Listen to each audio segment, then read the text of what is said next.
بسم اللہ الرحمن الرحیم۔ چونکہ آج کل کی نشستوں میں ہمارا کلام ان مسائل پر چل رہا ہے جو مسائل لے کر عوام کی اکثریت عاملین کے در پر دھکے کھاتی رہتی ہے۔ انہیں مسائل میں ایک اہم نوعیت کا مسئلہ وہ میاں بیوی کا باہم اپنے رشتے کے اوپر اپنے فریق مخالف کے اوپر شک کرنا ہے۔ اس کو لے کر اکثر احباب و خواتین عاملین کے در پر جاتی ہیں۔ بہت سی خواتین ہیں کہ وہ عاملین کے در پر جا کر کے شک کا اظہار کرتی ہیں کہ ہمارا خاوند جو ہے وہ کسی غلط ٹریک کے اوپر تو نہیں چل رہا یا کسی اور جگہ پر منہ تو نہیں مار رہا۔ اسی طریقے سے بہت سے مرد حضرات بھی ایسے ہوتے ہیں جو کہ اپنی خواتین کے متعلق شکوک و شبہات لے کر کے عاملین کی طرف آتے ہیں، اور اللہ ستیہ ناز کرے عاملین کا کہ اگر کوئی ان کے ہتھے ایسا شکار چڑھ جاتا ہے، وہ خاتون ہو یا شوہر ہو، تو یہ اگر کوئی ایسا مسئلہ ہو بھی حقیقتاً تو چاہیے کہ اس کے اوپر پردہ رکھا جائے اور اس کی اصلاح کی جائے۔ یہ اس کو بڑا چڑھا کر کے پیش کرتے ہیں۔ حال ہی میں ایک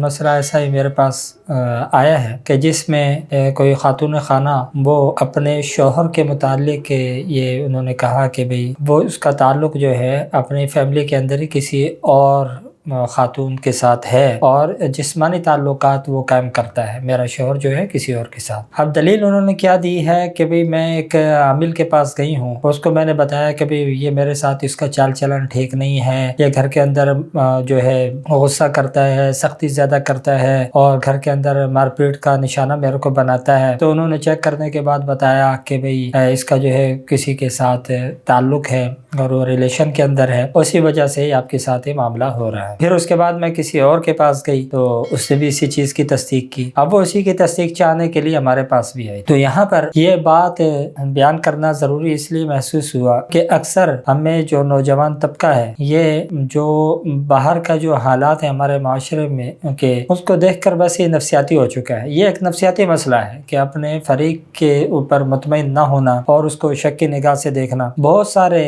جو گھر ہیں اس کے اندر بگاڑ کی وجہ ہی یہ بنتی ہے کہ میاں بیوی میں سے کوئی ایک وہ شکی مزاج ہوتا ہے۔ اب جب وہ اپنے شک کا اظہار کرتے ہوئے ایسے 2 نمبر مولویوں کے پاس چلے جاتے ہیں، عاملین کے پاس چلے جاتے ہیں، تو وہ ان کو فوراً جو اس کے جو شک ہے اس کی نہ صرف ایک تصدیق کر دیتے ہیں بلکہ اس مسئلے کے حل کرنے کے اوپر ان سے پیسے بھی اٹھ لیتے ہیں، اور حقیقت کچھ ہوتی نہیں ہے۔ ہوتا یہ ہے کہ یہ ان کے اپنے ذہن کا ایک فطور ہوتا ہے، خیال ہوتا ہے، گھر کے اندر کوئی نامساعد حالات ہو جاتے ہیں جس کی وجہ سے شیطان فوراً یہ راستہ دکھا دیتا ہے۔ خاص طور پر مرد حضرات جو باہر کی معاش کی اور گھریلو ذمہ داریوں کی جو ان کے کندھوں کے اوپر ایک ٹینشن اللہ رب العالمین نے رکھی ہوئی ذمہ داری ان کے کندھے کے اوپر ڈلی ہوئی، اس کو لے کر کے وہ پریشان ہوتے ہیں۔ جب پریشان انسان ہوتا ہے وہ چڑچڑاپن اس کے اندر آ جاتا ہے۔ اب جب وہ اپنے گھر کے اندر اس کا برتاؤ اور رکھ رکھاؤ وہ نہیں رہتا جو شادی کی پہلی رات یا پہلے دن یا پہلے مہینے کے اندر تھا، تو خاتون یہ محسوس کرنا شروع کرتی ہے کہ یہ تو کچھ بدل گیا ہے۔ اب یہ بدل گیا ہے تو اب اس کو بدلنے کے پیچھے جب وہ وجوہات کو جاننا چاہتی ہے تو شیطان سب سے پہلے اس کے پٹی پڑھاتا ہے، یہ کسی غلط ٹریک کے اوپر جا رہا ہے۔ اللہ کے بندو، میاں بیوی کا رشتہ اتنا مقدس ہے، اس کے اندر ایسے شکوک اور شبہات جب پالے جائیں تو پھر یہ رشتہ آگے پروان کیسے چڑھے گا؟ اگر میاں بیوی ایک دوسرے کے اوپر یہ شک کرتے رہیں اور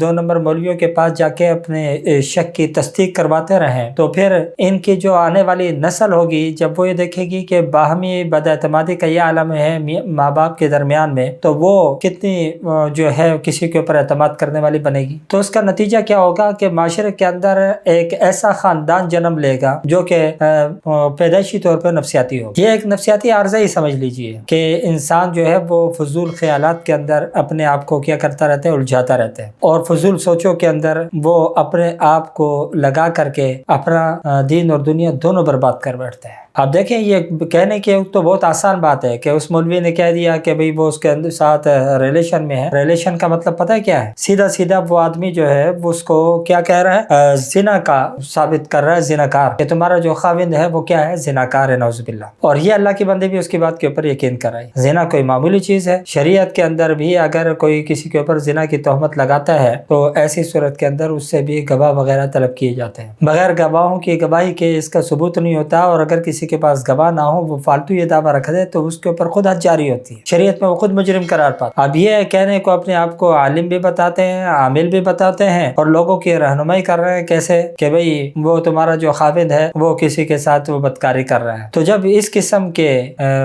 وہ حالات پیدا ہو جائیں کہ یہ عامل لوگ خود لوگوں کو یہ کہیں کہ بھئی تمہارا جو فریق مخالف ہے وہ تمہارے ساتھ دھوکہ دہی سے کام لے رہا ہے، تو اب ایسے میں آپ کیا توقع رکھتے ہیں کہ ان کے گھر کی گاڑی کتنی پرسکون چلے گی؟ وہ عورت اگرچہ شرم کی وجہ سے اپنے ماں باپ کو نہیں کہتی یا خاندان کے دیگر افراد کے علم میں یہ بات نہیں رہتی، لیکن اس نے اپنے دل کے اندر ایک گرہ تو باندھ لی نا کہ بھئی میرا شوہر جو ہے وہ بدکردار ہے۔ اب جب وہ گرہ اس کے دل میں آ گئی ہے، اس کے دل میں ایک نفرت پیدا ہو گئی ہے، جو میاں بیوی کے مابین محبت کے جذبات ہونے چاہیے تھے وہ محبت سے ہٹ کر کے اب نفرت کے اندر بدل گئے ہیں، تو اس کا سبب کون ہے؟ یہ جھوٹی خبر دینے والا ملک، یہ جھوٹی خبر دینے والا عامل جو اس کو جھوٹی خبر دے رہا ہے، اور وہ اس کی بات کے اوپر آنکھیں بند کر کے یقین کر رہی ہے اور اپنے شوہر کے اوپر جو ہے خواہ شک کر رہی ہے اور اپنے دل کے اندر اس کے لیے نفرت بٹھا دی ہے۔ اب اگر وقتی طور پہ یہ عورت اس قابل نہیں ہے کہ یہ اس کے مقابلے کے اوپر آ جائے، محض آرائی کے اوپر آ جائے، لیکن ایک وقت ایسا آئے گا جس وقت اس کے بچے تھوڑے سے بڑے ہو جائیں گے تو یہ اپنے بچوں کے دل کے اندر بھی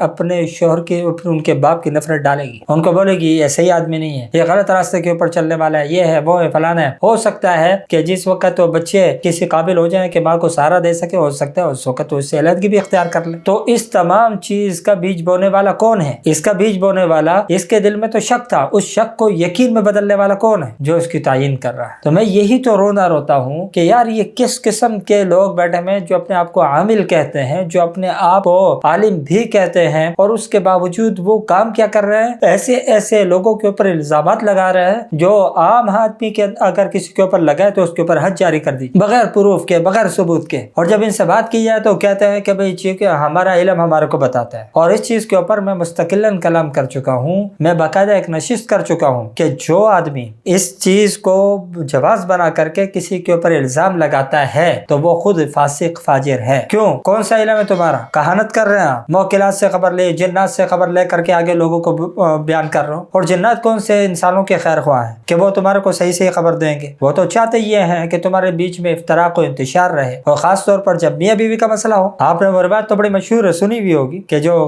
شیطان جو ہے اپنے اس کارندے کو اپنا تاج پہناتا ہے جو یہ فریضہ سر انجام دے کر کے آتا ہے کہ میاں بیوی کے درمیان میں نفرت کا بیج بویا، کیونکہ اس کے نظر میں یہ سب سے بڑا کام۔ تو وہی کام اگر یہ مولوی یہاں پر آ کر کے کر رہا ہے، یہ عامل یہاں پر آ کر کے کر رہا ہے، تو یہ کس کا کارندہ ہوا؟ اب اس کو ہم کیا بولیں؟ اس کو عالم بولیں، اس کو عامل بولیں، اس کو اللہ والا بولیں، کیا کہیں اس کے متعلق؟ اور جب میں ان کو برا بلا کہتا ہوں، اور جب میں کہتا ہوں کہ یہ دینداری کا حلیہ اختیار کر کے اور عالم دین ہونے کا اپنے اوپر لیبل لگا کے یا عامل ہونے کا اپنے اوپر لیبل لگا کے در حقیقت یہ شیطان کی خدمت کر رہے ہیں، تو پھر لوگ ہمیں کہتے ہیں کہ جی یہ دیکھو وہ تو ایسا ہے، اس کی تو سفید داڑھی ہے، تو یہ تو وہ ہے، فلانے دمکانے۔ بھئی ہمارے کو اس سے کیا سروکار ہے کہ اس کا ظاہر کیسا ہے؟ ہم تو یہ دیکھ رہے ہیں کہ اس کے حرکات کیا ہیں۔ اگر ایک انسان کو خود اپنی داڑھی اور سفید کا پاس نہ ہو تو میں کیا کروں؟ اگر ایک انسان جو ہے وہ سفید داڑھی کے ساتھ کوئی جرم کرتا ہے تو آپ کیا بولو گے کہ اس نے جرم نہیں کیا، بلکہ اس کو تو سفید داڑھی کی لاج رکھنی چاہیے۔ جب کوئی ایسا سفید داڑھی والا آدمی کوئی ایسا قبیح جرم کر بیٹھتا ہے تو ہر کوئی یہ کہتا ہے کہ اس بدبخت کو دیکھو، اپنی سفید داڑھی کی اس سے حیا نہیں کی۔ وہی کام میں بھی کر رہا ہوں، لیکن مسئلہ یہ ہے کہ آپ کو اس کی وہ غلطی لگتی نہیں۔ ان کی ان غلطیوں کی وجہ سے کتنوں کے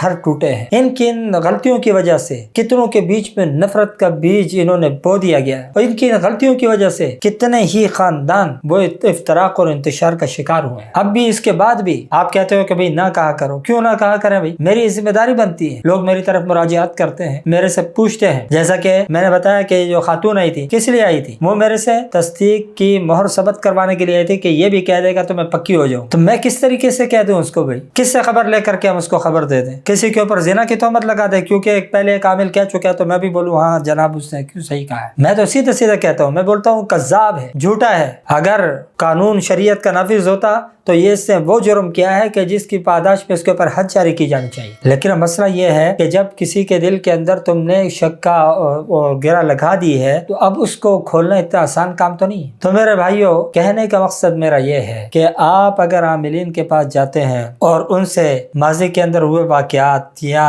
کسی کے مستقبل کے حوالے سے پوچھتے ہیں اور وہ خبر لے کر کے آپ کو دیتا ہے، مستقبل کی تو ویسے بھی حرام ہے، اللہ کو اس کا علم ہے، کسی کو بھی نہیں، لیکن اگر کسی کسی ہوئے ہوئے واقعے کا بھی اس سے پوچھتے ہیں اور وہ آپ کو بتاتا ہے تو بھی اس کے اوپر یقین نہیں کیا جاتا. میں نے اکثر آپ کو اس میں ایک مسئلہ بیان کیا ہے. احکام عملیات میں مولانا اشرف علی تھانوی رحمۃ اللہ علیہ نے تحریر فرمایا ہے کہ یہ عاملین جو چیک کرنے کی بنیاد کے اوپر کسی کو بتاتے ہیں کہ یہاں پہ فلانے نے چوری کی ہے، فلانے نے کی ہے، تو یہ چیک کرنے کی بنیاد کے اوپر یہ جو بتایا جاتا ہے اس کے اوپر یقین کر دینا یہ جائز نہیں ہے. تو پھر سوال یہی پیدا ہوگا کہ جب جائز نہیں ہے تو کیا کیوں جاتا ہے عمل؟ تو میں نے وہاں پر بھی بیان کیا کہ وہ صرف اس لیے کیا جاتا ہے کہ آپ کو ایک سمت مل جائے اور اس سمت میں لگ کر کے آپ باقی ادھر ادھر جو بھاگ دوڑ کر رہے ہیں اس کو ذرا کم کر کے اس سمت کے اوپر لگ اپنی تحقیقات کو گھوڑا دوڑائیں. امید ہے کہ اس جگہ پہ دوڑانے سے آپ کو کیا ہوگا، حقیقت تک رسائی جلدی ہو جائے گی. اس کی مثال ایسے سمجھ لیجئے جیسے آپ کا ایک 5 سال کا بچہ گھر سے نکلا اور غائب ہو جائے. آپ 5 آدمیوں سے بار جب آپ کو ملتا ہے آپ اس سے پوچھتے ہیں آپ نے ادھر سے بچہ جاتے ہوئے تو نہیں دیکھا؟ تو کوئی ایک آدھ آدمی بولے کہ ہاں میں نے دیکھا ہے، ادھر کوئی ایک بچہ جا رہا تھا، ٹھیک ہے، اس نے کپڑے کیسے پہنے ہوئے تھے، یہ کہ سرسری سی آپ نے باتیں پوچھی اور آپ اندھا دھند اس طرف بھاگنا شروع کرتے ہیں. اس وقت آپ کا جو ضمیر ہے یا آپ کا مائنڈ جو ہے وہ آپ کو یہ کہہ رہا ہوتا ہے کہ بھئی ایک آدمی نے آپ کو بتایا اس طرف جائیں گے تو انشاءاللہ ہمارے کو جلدی مل جائے گا. اس نے صحیح بتایا ہوگا، غلط بتا کے کیا ملے گا اس کو. لیکن اگر اس سے بتا دیا اور آپ نے باقی طرف جتنے کارندے تھے ان سب کو بول دیا نہیں سارے واپس آ جاؤ، میرے کو پتہ چل گیا بچہ کس طرف گیا ہے، تو یہ بھی حماقت بیوقوفی ہے. جب تک پتہ ہی نہیں ہے، پتہ نہیں اس آدمی نے جو آپ کو بتایا اس نے آپ ہی کے بچے کو دیکھا تھا یا کسی اور کو دیکھا تھا. تو یہاں پر بھی جو معلومات ہوتی ہیں وہ اس بنیاد کے اوپر کسی کو چور کہہ دینا جائز نہیں ہے. تو جب کسی کو چور کہنا جائز نہیں ہے میرے بھائی، تو زنا تو اس سے بھی بڑی برائی ہے. کسی کے اوپر زنا کار کی تہمت لگانا اس عامل کے لیے کیسے جائز ہے؟ خاص طور پر میں اپنے بھائیوں سے اور ان بہنوں سے اور ان بیٹوں اور بیٹیوں سے کہوں گا کہ آپ ایک تو یہ ہے کہ اپنے فریق مخالف کے بارے میں غلط بدگمانیاں نہ کریں، اور اگر کسی کو پیدا ہو رہی ہے تو اس کو چاہیے کہ وہ اپنے آپ کو نفسیاتی سمجھے اور اپنے نفسیات کی ٹریٹمنٹ لے. اور اگر کوئی آدمی جا ہی رہا ہے کسی کے پاس پوچھنے کے لیے تو سمجھ لو کہ بھئی وہ اپنا جو ازدواجی تعلق ہے اس کو ختم کرنے کے در کے اوپر تلا ہوا ہے. دعا فرمائے اللہ رب العالمین ہمارے کو سمجھنے کی اور عمل کرنے کی توفیق عطا فرمائے.